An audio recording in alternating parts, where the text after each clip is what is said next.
Imagine this. Girl that is supposedly single invites you over saying she's alone, and you're having time of your life, and not even 15 minutes later, her ex walks in.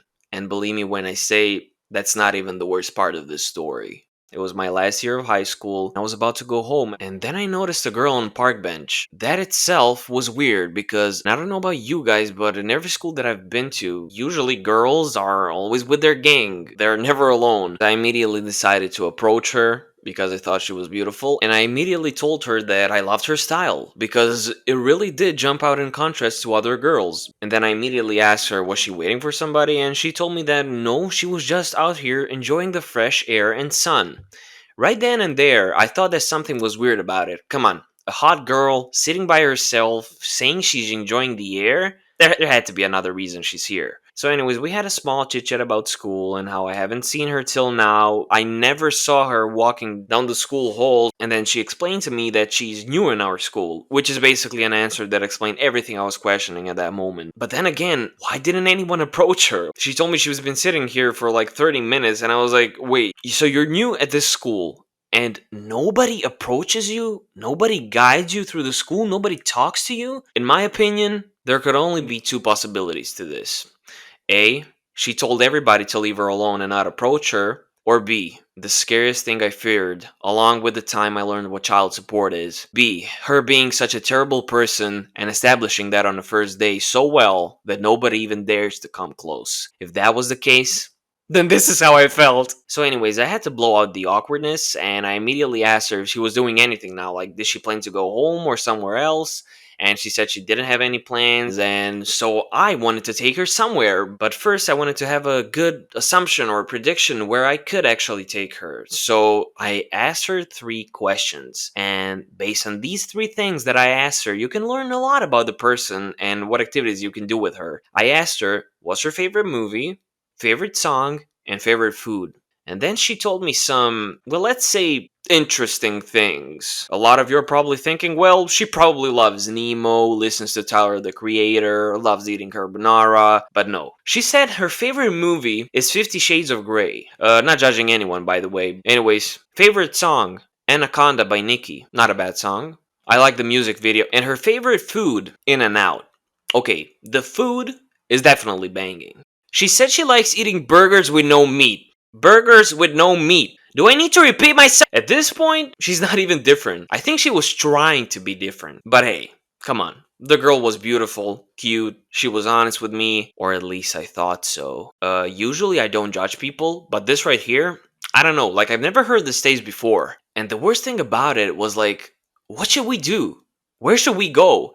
I asked these questions to help her and myself to get us to the next destination, but what now? Considering she loves 50 Shades of Grey, she probably wants to.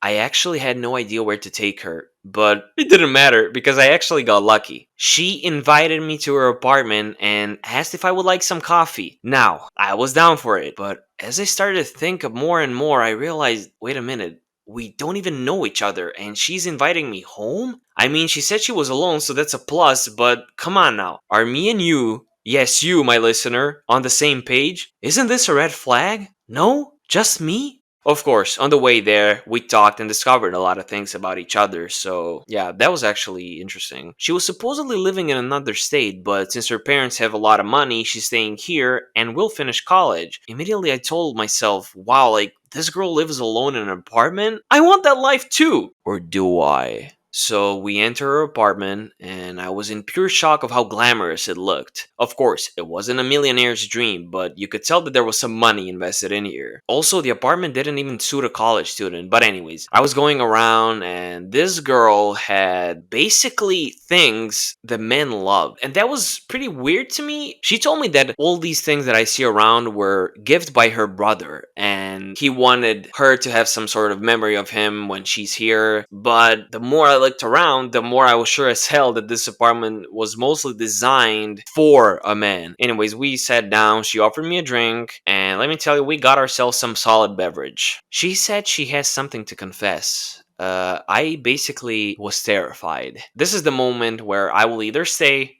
or get out of her life. She said her favorite movie is not 50 Shades of Grey. Immediately, I became happy. I was celebrating. I was like, thank God. She was just trying to be edgy, cool, maybe probably wanted me to get out of her life. And then she told me that she said that because she was testing to see my reaction.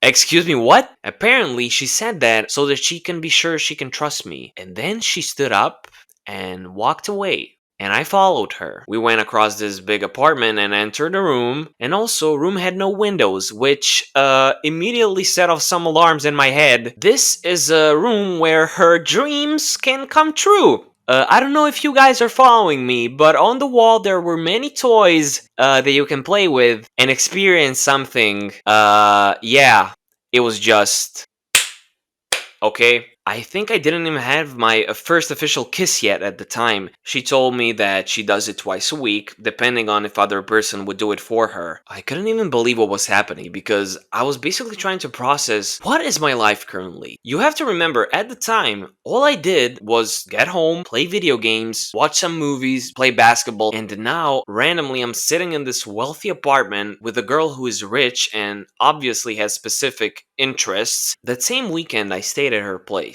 Then she said to me that she will organize a party on Sunday, tomorrow, in her apartment, and 10 of her friends will come. I was actually down with that and kinda hyped. I was intrigued to meet her friends. We're gonna call her Anna. And yes, me and Anna made a deal. We won't hide anything. We will honestly speak to them that we hooked up, and they came. I introduced myself to them. I remember one guy was a DJ, and there was this girl that was a tattoo artist. But there was this one girl that I would occasionally look at because I could sense her gaze staring at me. Also, what I noticed is that she didn't really speak much with others, but when she had to, she knew how to act innocently and make herself not look suspicious. But yeah, she stared at me the whole night, and a couple of times she even shot her shots at me. Like, if I would make a joke or occasionally did something physical, she would start laughing and leaning over to me. She was trying to touch my legs, my arms. Now, for the sake of privacy, we're gonna call her Jade.